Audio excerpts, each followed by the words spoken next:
আসসালামু আলাইকুম। অনার্স চতুর্থ বর্ষ পরীক্ষার্থী তোমাদের জন্য আমাদের টোপোলজি অ্যান্ড ফাংশনাল অ্যানালাইসিস এর চূড়ান্ত সাজেশন দেওয়া হলো। ইতিমধ্যে আমাদের থিওরি অফ নাম্বার পরীক্ষায় A+ মার্ক কমন ছিল সাজেশনটি থেকে। তো এখন আমি তোমাদেরকে ঘ বিভাগের জন্য শুধু ঘ বিভাগের জন্য ৫০ মার্কের প্রশ্নের জন্য একেবারে শর্টকাট একটা সাজেশন দিব। তো চলো আমরা যে কোশ্চেনগুলি দিয়েছি, চ্যাপ্টার 1 থেকে যে কোশ্চেনগুলি দেওয়া হয়েছে, ১ নাম্বার। তো তোমরা কোশ্চেনগুলি দেখে নাও, আমি শর্টকাটে ভিডিওটি শেষ করব। তো তোমরা মিলিয়ে নিও।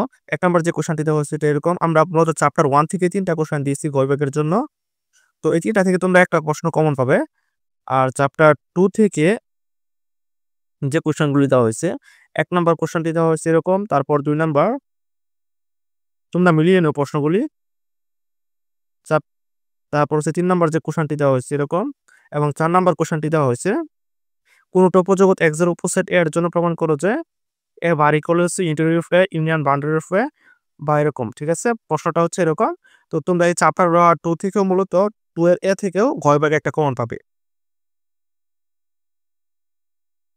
তো এরপরে আমরা চলে যাব চ্যাপ্টার 8 এ। চ্যাপ্টার 8 থেকে আমরা ২ টা কোশ্চেন দিয়েছি।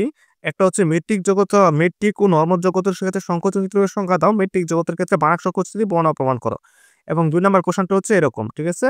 তো তোমরা কোশ্চেনগুলি মিলিয়ে নিও। চ্যাপ্টার 6 থেকে একটা প্রশ্ন থাকবে। যে কোশ্চেনটি দিয়েছি আমরা, তোমরা কোশ্চেনগুলি মিলিয়ে নিও। ১ টা, ২ টা, ৩ টা, আমরা মূলত ৪ টা কোশ্চেন দিয়েছি। এই ৪ টা থেকে তোমরা একটা কোশ্চেন কমন পাবে।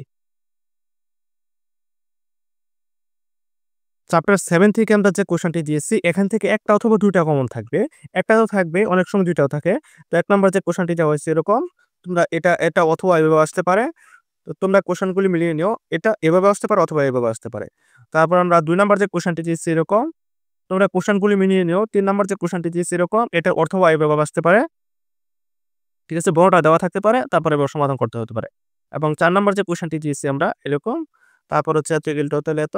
এটা হচ্ছে সালগুলা উল্লেখ আছে, কোন সালে আসছে তোমরা সালগুলা মিলিয়ে তারপর প্রশ্নগুলা মিলিয়ে নিও। তারপর ৫ নাম্বার যে কোশ্চেনটি দিয়েছি আমরা, এটা হচ্ছে এরকম।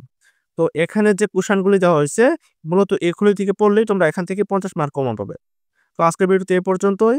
আর আমার চ্যানেলে যদি কোনো দর্শক নতুন হয়ে থাকো তাহলে অবশ্যই চ্যানেলটি সাবস্ক্রাইব করে রাখবে। আর পরবর্তী ভিডিওর আপডেটগুলো পাওয়ার জন্য পাশে থাকা বেল আইকনটি অবশ্যই বাজিয়ে দিবে। তো ভিডিওটি অবশ্যই বেশি শেয়ার করবে। ধন্যবাদ সকলকে।